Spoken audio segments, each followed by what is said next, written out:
Quando o ano vira, as expectativas mudam, mas as regras, essas começam a valer de verdade. Em 2026, o Brasil entra em uma nova fase do seu sistema tributário, com impactos diretos na economia, nas empresas e na vida de quem produz e investe. Para ajudar a gente a entender o que muda na prática e como se preparar para esse novo cenário, a gente conversa hoje com José Guilherme Sabino, CEO do Grupo Assertif, especialista em inteligência fiscal e tributária. Seja muito bem-vindo, Sabino. Obrigado, é um prazer estar novamente aqui com você, Camila, com você, Germana, aqui no Brasil Confidencial. É um prazer tê-lo de volta aqui. Exatamente, é um prazer te receber aqui. Vamos lá, Sabino, quando a gente fala em reforma tributária, muita gente ainda pensa em algo distante, mas 2026 já chegou e 2027 é logo ali, né? O que de fato começa a mudar na vida das empresas a partir desse ano? Bom, o 2026 é o ano teste da reforma tributária, mas é o ano onde a Receita Federal vai fazer os ajustes do sistema. Isso significa o quê? Que ela já está monitorando as empresas. Já monitorava, agora vai monitorar mais ainda. E para as empresas é o ano de fazer ajustes e de fazer investimentos, porque assim, o documento fiscal mais importante na reforma tributária a partir de 2027 vai ser a nota fiscal. Então, na nota fiscal entraram vários novos campos com a reforma tributária. Então, as empresas elas vão ter que ter um controle de estoque, um controle de compras e um controle de vendas, desde a classificação fiscal, da classificação tributária dos produtos e dos serviços, porque isso vai gerar o quê? Crédito e débito. Então, esse controle de crédito e débito, né, que com a reforma tributária não vai ter mais a cumulatividade dos impostos, né, isso vai gerar uma distorção para as empresas que não tiverem o controle. Ou seja, as empresas, imposto, tributo, não quebra uma empresa, a carga tributária. Quebra uma empresa o quê? Falta de governança, falta de fluxo, falta de processo. Então, a reforma tributária vai exigir investimentos, e já está exigindo investimentos, em tecnologia, né, nas empresas, né, em RP, software, etc. Mas o mais importante, no capital humano. Né? Então, assim, não adianta também as empresas investirem somente em tecnologia, porque atrás da tecnologia ali vai ter um ser humano, né? Um capital humano. Então, com toda a tecnologia embarcada, mesmo assim, vai surgir dúvidas, vão surgir erros e, ao mesmo tempo, vão surgir oportunidades. Porque se a gente vivia e vive no manicômio tributário hoje, vai ser um manicômio tributário ao quadrado, porque até 2033 nós temos que conviver com dois sistemas, o atual e o novo que está entrando em vigor. Pois é. Agora, na sua avaliação, você acha que o Brasil conseguiu, de fato, construir um modelo mais simples e previsível? Ou a gente ainda vai conviver com insegurança e com zonas cinzentas nesse período de transição, pelo menos? Vamos lá, Camila. Perto do que nós temos, vai ser melhor. Porém, né, com a fase de transição, até 2033, vai ser uma insegurança, uma complicação brutal. Né? Por quê? Porque entraram mais de 200 novos conceitos na reforma tributária. E quando entra conceito novo numa lei, gera discussão jurídica. Ponto. Né? Então, assim, os advogados, eu estou falando que vai ser a década de ouro dos advogados. Por quê? Porque vão ter muitas discussões jurídicas, que é natural. E das empresas que organizam essa estrutura para Exatamente. Bom saber que eu já estou pensando aqui em qual área eu vou direcionar meu filho para escolher profissão. Advogado aqui, ó, vale a pena, então. Isso vai surgir muita dúvida. Então, quando surgir dúvida, vai ter um aumento de demanda judicial. Isso é fato. Né? Então, assim, para nós, do Grupo Assertif, Camila, a reforma tributária, depois de 2040, ela vai ter o mesmo impacto que o Plano Real teve no Brasil. Vai trazer uma estabilização.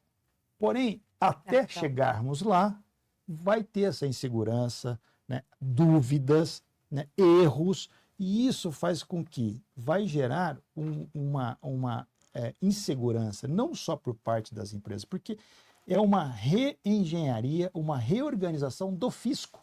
Né? Não é só das empresas, é do fisco. Então, isso tudo vai gerar dúvidas, tanto parte do fisco, quanto parte do judiciário, quanto parte das empresas.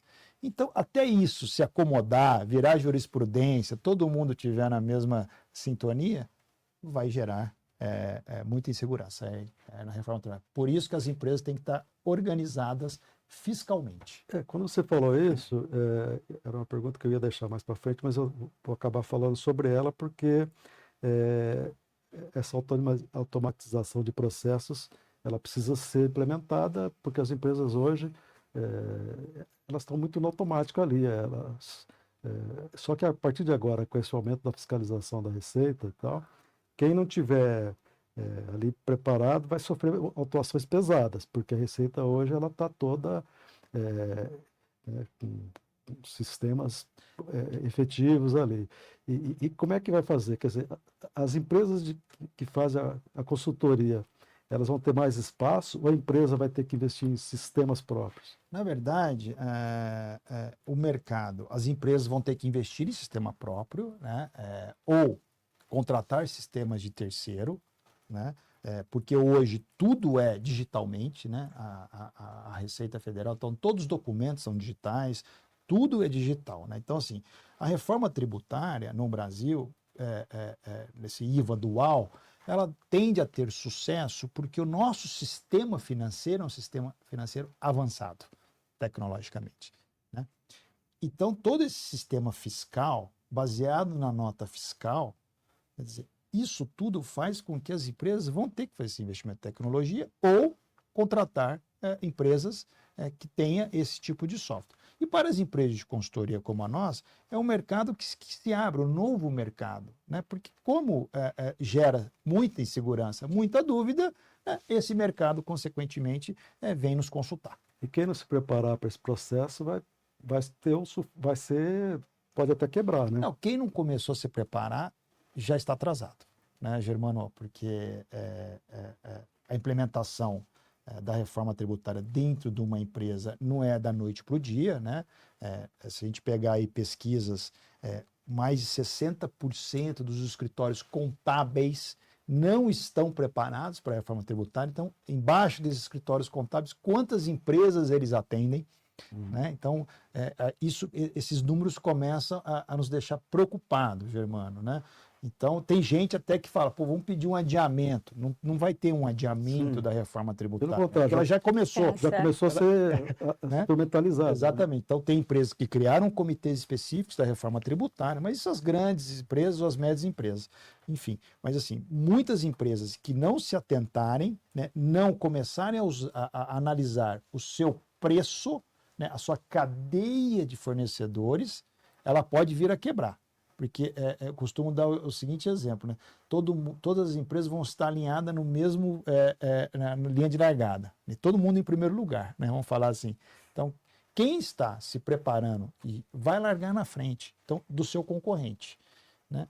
Então, com o fim dos incentivos fiscais e dos municípios, dos estados, as empresas elas têm que começar agora a verificar realmente qual o meu preço, né? Porque as empresas vão se tornar, vamos falar assim, capitalistas, né? Quem tiver eficiência econômica vai sobreviver. Quem não tiver eficiência econômica não vai sobreviver. E você tem dito que esses incentivos fiscais são da ordem de 800 bilhões e que até 2033 vão acabar para todo mundo. Ou seja, então quem não se preparar para viver sem incentivo fiscal vai acabar quebrando, né? Porque assim, na reforma... Ou mudando o seu sistema de operação. Exatamente. Então, assim, se a empresa não tiver, claro, a formação de preço do seu produto ou serviço, ela vai passar por apuro. Mas não só por isso. Com a implementação do split payment, que está previsto também para depois de 2027, o dinheiro do imposto hoje, que passa pelo caixa da empresa, quando você vende um produto ou um serviço, a gente passa um dinheiro pelo caixa do imposto para a nossa empresa. Que aí você pode pagar no mês que vem, ou não pagar, ou parcelar. Né? Com a implementação do split payment, regra geral, esse dinheiro não vai passar mais pelo caixa da empresa. Ou seja, o fluxo de caixa, que a empresa hoje depende desse dinheiro para girar o mês, não vai ter mais. Então, a empresa que não formatar o seu preço direito, né, a sua cadeia de fornecedores e o seu mercado consumidor, custo, etc. Exatamente, vai passar por dificuldades financeiras aí, né, que vai ter que ter um fluxo de caixa financeiro e um fluxo de caixa fiscal. Não parece muito simples, ainda mais para quem é de humanas como eu, ó. Bom, para quem está chegando agora, a gente está conversando com José Guilherme Sabino, CEO do Grupo Assertif, que acompanha de perto a implementação da reforma tributária e o impacto dessas mudanças no dia a dia das empresas. Sabino, na prática, o que uma empresa precisa fazer agora para não ser pega de surpresa já no ano que vem? Eu sei que você já falou isso, que não é só uma questão de tecnologia, só de gestão, só de mentalidade, mas de capital humano. O que é preciso começar a fazer agora? A primeira coisa que uma empresa tem que fazer hoje, Camila, é verificar como é que está a emissão de nota fiscal de venda e se os seus fornecedores já estão emitindo a nota fiscal no novo modelo. Tem um prazo para adequação, até março, abril, porém, isso já tem que olhar já, porque dependendo de como a nota fiscal entrar no seu sistema ou sair, vai gerar distorções, e gerando distorções pode gerar multas. Né? Então, primeira coisa, como é que está o meu sistema de emissão de nota fiscal, que é o faturamento, e como é que meus fornecedores estão enviando essa nota fiscal para nós, né, empresa. Né? Então, isso é a primeira coisa que uma empresa tem que fazer. Segunda coisa, é criar um departamento interno, né, ou, assim, não importa o tamanho da empresa, pegar uma pessoa ou duas pessoas e falar assim, ó, você vai ser responsável para ser a pessoa da implementação da reforma tributária. Porque a reforma tributária, dentro de uma empresa hoje, não é só departamento fiscal. Essa pessoa vai ter que ter um olhar generalista. Ou seja, eu tenho que olhar o financeiro, eu tenho que olhar vendas, eu tenho que olhar compras, eu tenho que olhar o fiscal, enfim, porque a parte tributária na empresa ela vai se tornar, já é essencial. Essencial. Então, essa pessoa ela tem que ter uma visão holística, vamos falar assim, da empresa, ter um conhecimento geral do que está acontecendo na empresa para ajudar a formatar preço ou até deixar de vender produto ou serviço com margem negativa ou com margem pequena. Sim. Essas são decisões que vão ter que serem tomadas pelas empresas. Eu imagino agora, os dados ganham um papel central nesse novo modelo tributário, né? Quem não conseguir organizar a informação e inteligência fiscal corre que tipo de risco? Está perdido. Gosto da sinceridade, direto ao ponto. Está morto. Já era. Tá morto, porque assim, tudo hoje é dado, tudo hoje é digital. Uhum. Né? E o volume de informações fiscais que uma empresa hoje é obrigada a cumprir mensalmente, se ela não se organizar nisso, ela vai perder dinheiro, vai perder oportunidades de geração de fluxo de caixa novo e vai pagar imposto a maior ou indevido, ou vai deixar de pagar, né, imposto. Enfim, então assim, se as empresas não se organizarem minimamente os dados, ela não vai conseguir sobreviver nesse mundo de implementação da reforma, nesse mundo de tecnologia que exige toda a reforma tributária. Dentro das empresas que você assessora e tal, né, que você me falou que já são milhares ali, mas caiu um pouco, mas tem um grupo grande. Você fez um grupo em que muitas empresas falam quais são as suas expectativas em relação à reforma. E algumas falam que podem ter aí um prejuízo de 100 milhões de reais. Teve estudos que nós fizemos o ano passado, inclusive a empresa até adiou, aliás, cancelou a festa de final de ano.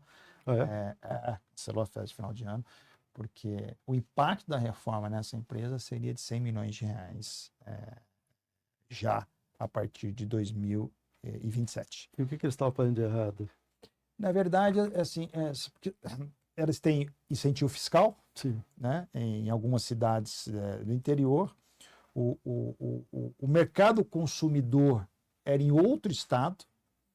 Então, a logística de distribuição para esse produto dela chegar nesse consumidor gastaria um valor exorbitante de transporte. Porque agora cobra imposto no destino. Onde vende, né? No destino. Não onde produz. Não né? é onde, na origem, no destino. Então, vamos imaginar o seguinte: então, a reforma tributária, no papel, né, vamos falar assim, o pacto federativo para os municípios, para o Estado, vai ter uma melhor redistribuição dos impostos. Por quê? Porque o imposto vai ser recolhido no destino. Né? Então, isso vai ter uma readequação do fluxo de dinheiro no Brasil. Agora, apesar que foi criado fundos de desenvolvimento regional para compensar essas perdas desses incentivos, etc., etc. Mas os estados e as prefeituras hoje que dão incentivo fiscal, Germano, eles vão ter que repensar, né, a partir de 2033, o que oferecer para o cidadão e o que oferecer para as empresas, né? Porque não vai ter mais um incentivo. Então, eu preciso oferecer o quê para essa empresa? Melhor logística, melhor saúde, melhor educação, melhor segurança, melhor qualidade de vida, enfim. Então, os municípios também têm que se readequar. Apesar que os municípios, isso vai demorar até 2078, né? São 50 anos essa transição para o município. Mas no começo acaba com a guerra fiscal, né? Para as empresas acaba. Você, né? Acaba. Te dou terreno, te dou não sei o que, isso não vai ter mais. Isso não né? vai ter mais. Isso não vai ter mais. A guerra fiscal vai acabar, esses incentivos vão acabar para as empresas. Então, as empresas que estão, por exemplo, em Extrema, que Extrema hoje é um grande polo de e-commerce, principalmente. Minas, né? Minas, aqui ao lado de São Paulo. Então, ali cresceu muito Extrema. Então, assim, as empresas vão ter que reavaliar como é que vão ficar. Podem continuar? Podem. Mas também elas podem decidir sair de Extrema. Então, assim, mas isso é tudo questão de estudo e planejamento das empresas. Agora, por outro lado, empresas, cidades pequenas que não tinham muito poder de, né, que quase não recolhia nada lá na cidade, que recolhia tudo de São Paulo, levava o produto lá para o interior da Bahia, chegava lá, né, não recolhia imposto. Por outro lado, agora você pode desenvolver outros polos. Né? Exatamente, porque o imposto vai ser recolhido no município. Então, a gente pega, por exemplo, a indústria automobilística, que está em Goiás, por exemplo. O maior mercado consumidor dessa indústria automobilística está onde? São Paulo. Então, São Paulo pode sair ganhando, né, nesse ponto, mas pode perder em outros também. Né? Então, assim, isso tudo é questão de estudar como é que está o município, as empresas que operam no município, né? E qual que é a sua capacidade natural do município, né? O que o município pode oferecer para essas indústrias, essas empresas, etc., além desse benefício fiscal que está até 2033 e a partir de 2033. Agora, você escreveu, inclusive, num artigo aqui para o Brasil Confidencial, que a reforma pode ser um marco positivo no longo prazo, mas que o processo não vai ser indolor, né? Não. Onde estão os principais riscos para quem ainda não está se preparando, pensando nesse processo? Camila, assim, tudo que é novidade traz uma insegurança, né, Germano? Isso assim, é fato. Então, como eu falei anteriormente, é uma reorganização do fisco. Então, se é uma reorganização do fisco, uma lei que traz mais de 200 novos conceitos, né? Então, também, para os juízes que vão julgar, é novidade também. Né? Para os advogados, é novidade. Para os escritórios de consultoria, é novidade também. Então, assim, as empresas, é novidade. Então, assim, todo mundo tem que se preparar. Lógico que no nosso caso é o nosso foco. Então, quer dizer, a gente vem se preparando, não é do ano passado, há mais de 2 anos, 3 anos a gente vem se preparando para acompanhando o projeto de lei, etc, etc, etc. Mas as empresas não têm esse tempo, né? E as pessoas que estão no departamento também não têm o tempo de parar e falar, vou pensar só na reforma, né? Porque os departamentos são enxutos, né? E a obrigação diária é muito grande, que elas têm que prestar para o fisco. Então, as empresas elas têm que começar a dar prioridades, definir prioridades dentro da empresa e selecionar qual é a prioridade ali dentro da reforma tributária. Vamos analisar o quê? O impacto fiscal dentro da nossa margem de preço, enfim, aí tem que fazer os estudos baseado em dado. É que é muito isso, né? Porque o mundo não para você só cuidar da reforma tributária. Se tudo parasse e você falasse, tá bom, então só vou cuidar da reforma, lindo, mas não é o caso. Por exemplo, agora a gente acabou de ter, né, o tarifaço aí imposto pelo Trump, né? Afetou muitas das empresas que você atende, inclusive esses 50%, né?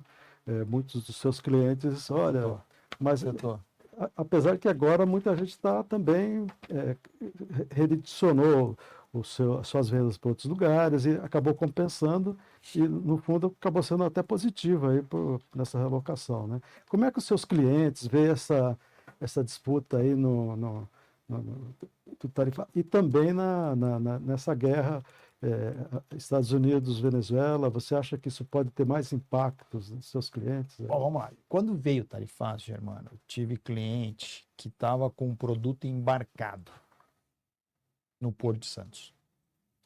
esse cliente, para desembarcar o produto e voltar para a planta, ele gastou 8 milhões de reais para fazer esse movimento. Ou seja, rasgou 8 milhões. Né? Mas depois que vem o impacto, vem as estratégias. Né? Então, esse cliente, o que ele fez? Ele redirecionou essa mercadoria dele para outros mercados. Então, ao mesmo tempo que o Trump trouxe esse tarifaço, fez com que as empresas que estavam acomodadas se mexessem. Então, conforme elas se mexeram, elas abriram novos mercados consumidores. E com a queda do tarifaço, voltou o fluxo para os Estados Unidos. Ou seja, então, para a empresa, num primeiro momento, foi ruim. Claro que alguns setores ainda continuam com tarifaço e é ruim. Né? Setor de calçados no Rio Grande do Sul teve um grande baque, né? Setor de laranja que já voltou ao fluxo normal, enfim. Mas sempre vai ter aquela historinha. Uns perdem, outros ganham. Então, quem teve a melhor estratégia comercial e fiscal tributária, ganhou. Né? Ganhou. Então, os nossos clientes, no início, perderam, mas depois entrou num fluxo normal aí de ganha de novos mercados. Eu queria fazer só uma perguntinha antes. Claro, não, fica à vontade. Eu só não respondi sobre depois Brasil, Estados Unidos e Venezuela, mas eu te respondo, tá? Depois da sua pergunta. Então, você pode Não, falar, pode. então. Pode falar você, depois Germano e depois eu, tá tudo certo. Não, sim, vamos falar, essa invasão Estados Unidos e Venezuela preocupa a gente, né, Germano? Essa que é a verdade, né? Não só como pessoa jurídica, mas como pessoa física, né? Porque Lógico. faz fronteira com a gente aqui no Brasil, enfim, soberania, né? Enfim. Apesar da Venezuela produzir somente hoje, né, abaixo de 1 milhão de barris diário, né? E o Brasil produz 4 milhões de barris, né? O que o Trump quer lá, que ele assumiu que é o petróleo, etc. Né? Quer dizer, então isso aí vai demorar muito tempo para a Venezuela vir a produzir 2 milhões de barril. Está sucateada a indústria. O capital humano não está mais na Venezuela, que é especializada nessa indústria de petróleo. Né? Mas os Estados Unidos, se a gente parar e pensar, depois da Segunda Guerra Mundial, eles tinham 40% da produção industrial do mundo. Do mundo. Em 2030, a China está batendo 40% da produção industrial do mundo. Então, eu acho que no final do dia já vai dar uma briga entre Estados Unidos e China, porque quem que vai dominar economicamente aí o mundo? Né? E a China logo passa os Estados Unidos em termos de PIB. Então, assim, mas esse número me chocou muito, assim, que eu vi outro dia de 40% depois da Segunda Guerra, os Estados Unidos da produção industrial e a China agora em 2030 bate esse número. Então, é um negócio que a gente fica, preocupado, né? E a China, que a gente vive falando, né? E a China tem outros interesses também aí, né? Você tem Taiwan e eles têm toda uma preocupação, até na América Latina, na América do Sul, eles estão vendendo carro adoidado. Adoidado, eles investiram aqui em várias empresas no Brasil. Bahia tem fábrica, tem baterias aqui enfim, quer dizer, e são agressivos, né? Comercialmente, assim, enfim. Agora, eu queria te perguntar, por isso que eu te falei assim, você tem um projeto chamado Retornômetro, Sim. né? Que você desenvolve com a USP e que você, o objetivo ali é escolher os municípios que têm melhor qualidade de vida, né? Isso. E como é que está esse projeto? Vamos lá. Aí? Na verdade, o Retornômetro, nós relançamos ele agora, né? Nós contratamos um pós-doc lá da USP para nos apoiar nesse projeto no Retornômetro. E nós relançamos eles agora. A gente tinha lançado ele em 2020, 2019, se não me engano. A gente tinha 2 indicadores só. Porque eu ia lá no centro de São Paulo, eu via aquele impostômetro. Né? Então, eu olhava aquele impostômetro e falava, puta, trilhões de impostos e tal, né? E qual que é a percepção que nós temos de retorno desse dinheiro, né? Então, aí eu tirei do ar, como só tinha 2 indicadores, e agora nós trouxemos um projeto de 1 ano e meio aí de desenvolvimento, nós trouxemos o Retornômetro para o ar, com 69 indicadores, onde nós ranqueamos os municípios brasileiros acima de 50 mil habitantes que tenha dado público. Né? Que município que não tem dado público, a gente não consegue puxar a informação. Então, hoje nós avaliamos a capacidade do município de arrecadar os impostos, de transformar esses impostos em serviços para a população. E nós dividimos o retornômetro em 3 eixos: viver, prosperar e governar. E fizemos uma média ponderada de 0 a 1000 desses 3 eixos, né? E ali sai o ranking dos municípios. Então, Osasco hoje é o primeiro município no retornômetro. Nossa. Osasco, por incrível que pareça. Então, está acima da média no eixo viver, está em cima da média do eixo prosperar e está em cima da média do eixo governar. Se a gente pega um eixo só, esse ranking muda também. E você pode, no retornômetro, a gente pode comparar o município de São Paulo com o município de Curitiba, enfim, você pode fazer essa comparação.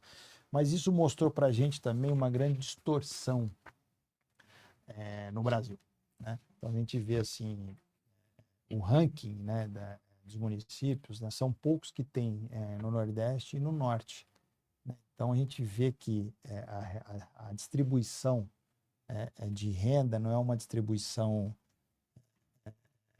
igualitária, vamos dizer assim, né? E como é que fica São Paulo nesse ranking? São Paulo está em segundo.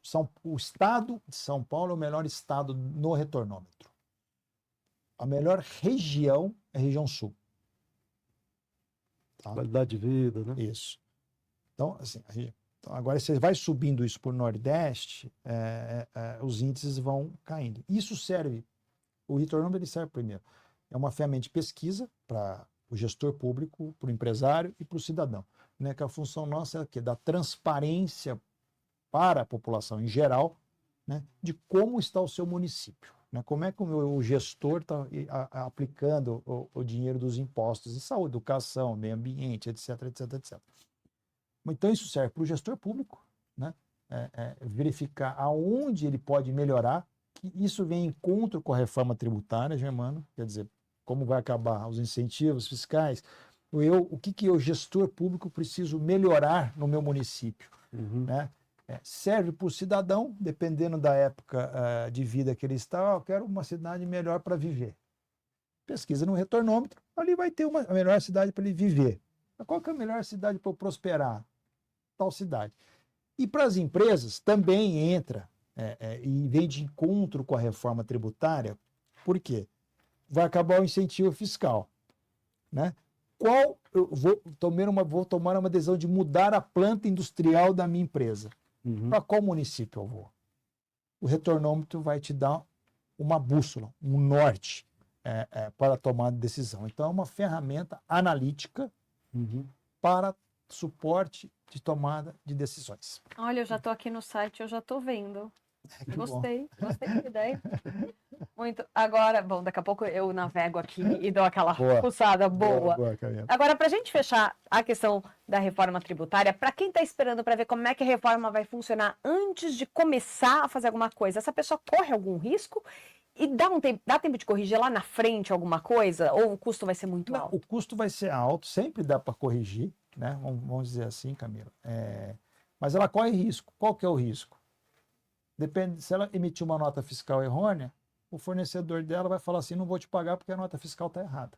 Por quê? Porque esse fornecedor, a nota fiscal, ele gera crédito para quem? Então, é uma cadeia. Então, se eu errei aqui, erra a cadeia. Vai errar a cadeia. Então, a nota fiscal vai ser o documento principal inicial da reforma tributária. Então, olhem como é que está a emissão e o recebimento de nota fiscal. Vai dar para corrigir? Claro que dá para corrigir. Mas, às vezes, o prazo seu de recebimento vai mudar. Então, fique atento a isso que a gente está sugerindo às empresas, a ficar atento ao recebimento e à emissão de nota fiscal. Olha, gente, a verdade é que a reforma tributária ainda está em construção, mas uma coisa já ficou bem clara, né? Quem entender esse novo momento com antecedência vai, de fato, ter vantagem. Em um cenário de transição, tecnologia, dados e planejamento, tudo isso deixa de ser um diferencial e passa a ser condição de sobrevivência para as empresas. Muitíssimo obrigada, José Guilherme Sabino. A gente segue daqui acompanhando os desdobramentos dessa reforma e os impactos na economia real, mas foi ótimo contar aí com seu olhar e tanta informação que você trouxe pra gente. Obrigado, foi um prazer estar aqui, Germano. Obrigado, Desejo a Sabino. vocês um feliz 2026, Com que certeza. começou agitado, né? Mas Tá. o ano, as perspectivas são positivas, aí com queda de taxa Sim, de sim. juros, etc. Mas muito Esperamos obrigado que venha, novamente. né? Porque É. parece que vai demorar um pouco Vai para demorar, cair, né? mas a perspectiva é positiva. É a perspectiva do Sabino, não é a sua, e não estamos falando de guerra, então olha, estamos confiantes aqui. Não, mas é que os juros vão cair, mas agora precisa ver que momento, né? Porque a inflação ainda não está É. muito sob controle, né? Não está, mas Vai cair. vai cair. Vai Tá cair. bom.